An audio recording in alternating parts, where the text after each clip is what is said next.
Dear colleagues, my name is Girchenko. I present the Institute of Archaeology and Ethnography, which is located in Novosibirsk, Russia.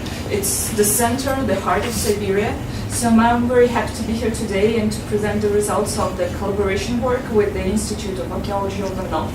It's in the far north of Siberia, and this institution is presented by its director over there. So the ideas I'm going to talk about cannot be considered and should not be considered as some sort of strict conclusions. It's a topic for discussion and an invitation for cooperation for the whole scientific society. So the territory we're going to talk about is the whole Western Siberia, from the upper reaches of the Ob and Yenisei rivers and up to Kara Sea of the Arctic Ocean. This is the zone inhabited by indigenous peoples of the North of Siberia.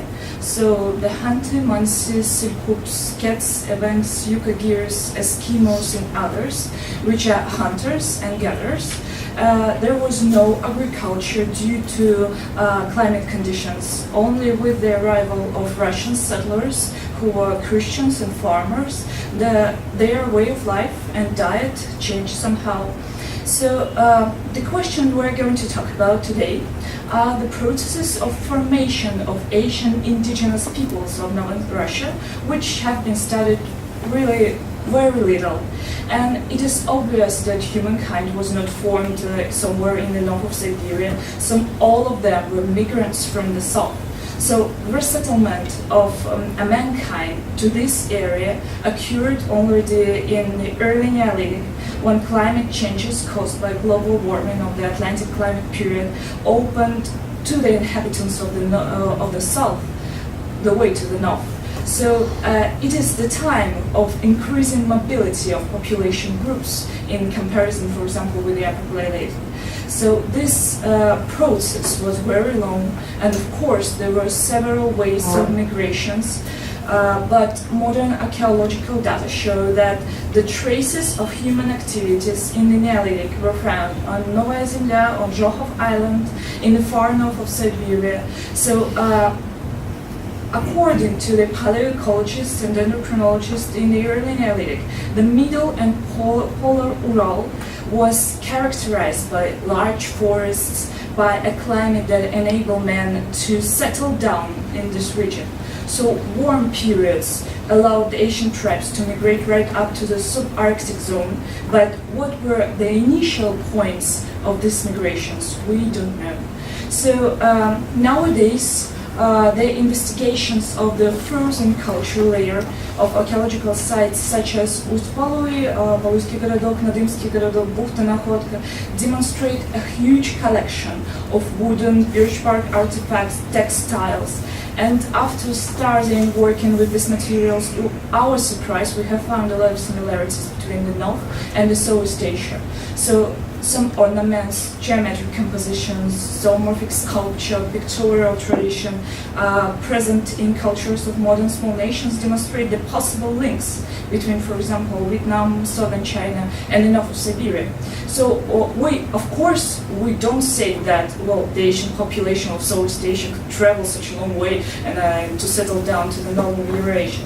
But there is no evidence, that's for sure. But nevertheless, there are some rudiments testifying the possible migrations of technologies, of traditions, of some ornament. So, well, actually, the stated hypothesis is based on more investigated problem of setting the new world by Asian men. So there are quite a lot of work about this links between Southeast Asia and America, and in Russia and abroad. We don't have much time to talk about it, but just one of the examples, this is Professor Yuri Berezkin. He is from the Institute of the History of Material Culture. It's in St. Petersburg, and he also investigated how wide is the use of the image of a bird with a human face on its body. So from Southeast Asia and up to the north of Siberia and to South America also. So these examples are from South America, and these are ours from Siberia and Ural Mountains. So, well, unfortunately, at the moment, there are no similar general works about the question of settling down the north of Eurasia. The settlement of America went along the ocean coast, but the same groups of Asian population that settled to the north of America could migrate to the north of Asia also.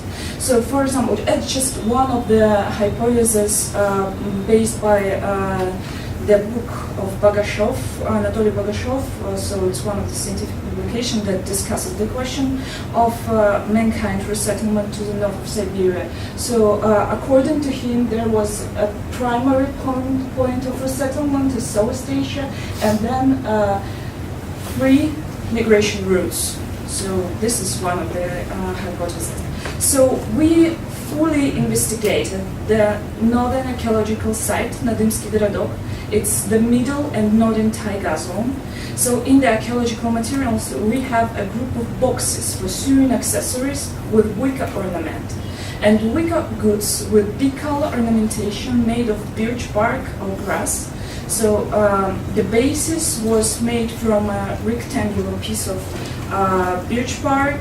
The dark side was inwards, and the edges were put on each other and sewed together, and then the piece of wickerwork was just sewn on it. So, well, why do we call it the boxes for sewing accessories? Because one of the this is just one more example. All these wickerworks are from frozen cultural era.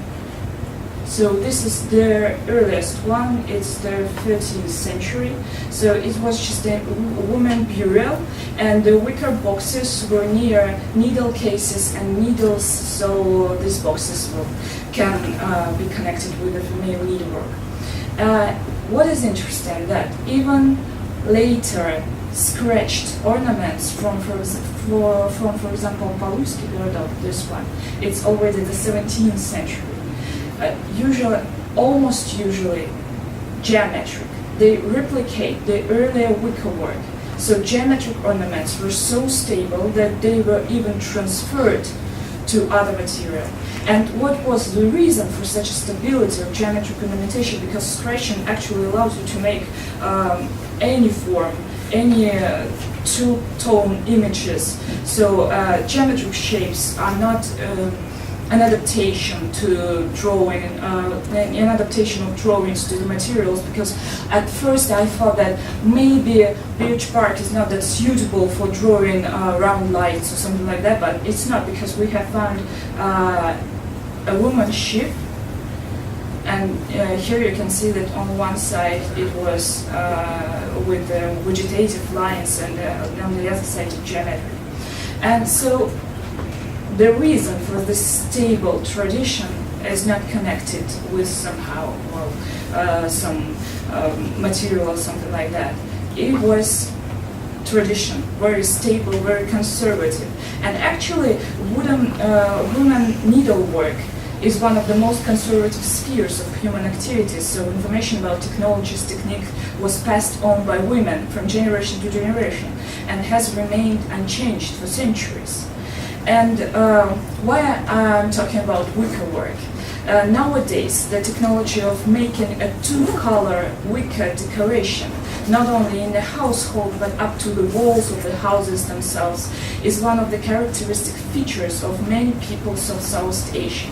And we can state that at least from the 1st century BC and up to the 17th century, the peoples of the far north of Eurasia have different items of houseware with ornaments made in technology and color completely identical to the one that we know from Vietnam, from South Asia, which make it possible to draw some, cautious conclusions that there were some ornaments that unite all peoples of Asia from the Sea of Okhotsk to southern China. For example, their ornaments from Nadymsky Городок that we talked about are exactly the same with the ornaments of East Asia. For example, this one, the details of a handloom, these are the belts for stretching the handloom that also have a clear gender identity. So this ornamentation reproduced by all women so it's female needlework again. And ethnographic villages of the Lianyao people in Hainan, all the handloom belts have this ornamentation. That means that that ornament on the belt was ethno-determined and certainly had some semantic meaning. Well, we don't know which one or why, but well, you know what is interesting, that these belts, always decorated with the same ornament, are often not even visible under clothing, and therefore perhaps they have some kind of semantic function. We asked Li people, and they say, well, it is called kapan, protection belt, so maybe this is a kind of confirmation of protection function of this ornament, because we have also found this ornament on Li hunting bags, on Li houses, like this, especially on the shutters. Well, maybe it also has some kind of protection function. Well, similar decoration on the walls are common for Ainu and for Vietnam. Look, here is also on the shutters, at the entrance, and also on the women sewing accessories, this box. And also Ainu, well, the ornament is different, but the technology of making this wicker walls are the same. And so also what is interesting here, this one, a shoulder box from Borneo, is also interesting in this case because this ornament decorates only one side of the box, the one that is directly adjacent to the man's back. So, and we can make not only this ornament, but there's another quite similar, like, well, this one's from Nadimski Городок in Borneo, or the pictorial traditions of fishing, or, for example, this one very interesting because, well, swastika, well, not as a separate image, but a line, in a line that borders the picture. Well, here it is considered to be a Buddhist symbol, but we have absolutely the same, but from the 1st century BC, so it's not Buddhist in our case. Well, some this are also, well, this one can be Buddhist because it's already 18th century. So some meanders which show the movements of wind and clouds, the analogies and pictorial tradition of the tree of life, yeah, between cat and banar. For example, this zoomorphic images also, so I don't have much time, so I can't talk about it a lot. So these were examples from modern ethnography, but also in archaeology. The ceramics of Kuinwan culture is one of the earliest samples of ceramics production. It is dated the 8,000 BC. Today is one of the most earliest centuries of ceramics production, which is assumed to be convergent to the rest. And according to the form, the Kuinwan ceramics they are spherical with pointed bottom. And well, actually, the first thing that the potter reproduces while making a vessel is a form. Therefore, it is primary to ornament. And specific ornament on the Kuinwan pottery is most likely absent. So the form is different on other ceramics. There are a lot of in the Neolithic of the Southeast Asia spherical round bottom, but we have in the north of Siberia a wide range of archaeological cultures with pointed bottom ceramics, and ornaments can be different, and of course they were specifically, they do not have parallels in Southeast Asia, so, but the form is similar. So however, it has much more in common with Jomon pottery, so it's not only in the form but also in ornamentation. So what I wanted to say, actually, we are interested in an attempt of a comprehensive study of the Aboriginal peoples of Southeast Asia, the hunters, gatherers, and the indigenous people of the north of Siberia. Because, well, maybe their ancestors could settle down throughout the whole Asia and up to the north, but we don't know. And maybe they could take part in the formation of the peoples of North Asia. Or maybe these were just ideas or technologies spreading throughout the whole Asia. So these are, well, some grains of relict features preserved in the cultures of small people, and they can serve as a basis for studies for the connections. the inhabitants of the taiga zone of Northern Asia, they are primary hunters, no farmers. So the analogies could be sought not in the agricultural areas, but in a region with a similar type of economy, in the mountains inhabited by small people. So because in self-isolation they could preserve for thousands of years some ancient features of their culture. So of course these ideas, they don't present any strict conclusions. This hypothesis should be supported by the data of natural sciences, primary anthropology, DNA analysis, and we welcome everyone to take part in the investigations of the ethnogenesis of the ancient tribes of the far north of Asia, because, well, they are possible only through complex and interdisciplinary methods on a broad chronological and territorial background. So the existing materials allow us only to formulate the questions and outline some directions for long-term research. So I exceeded time, so...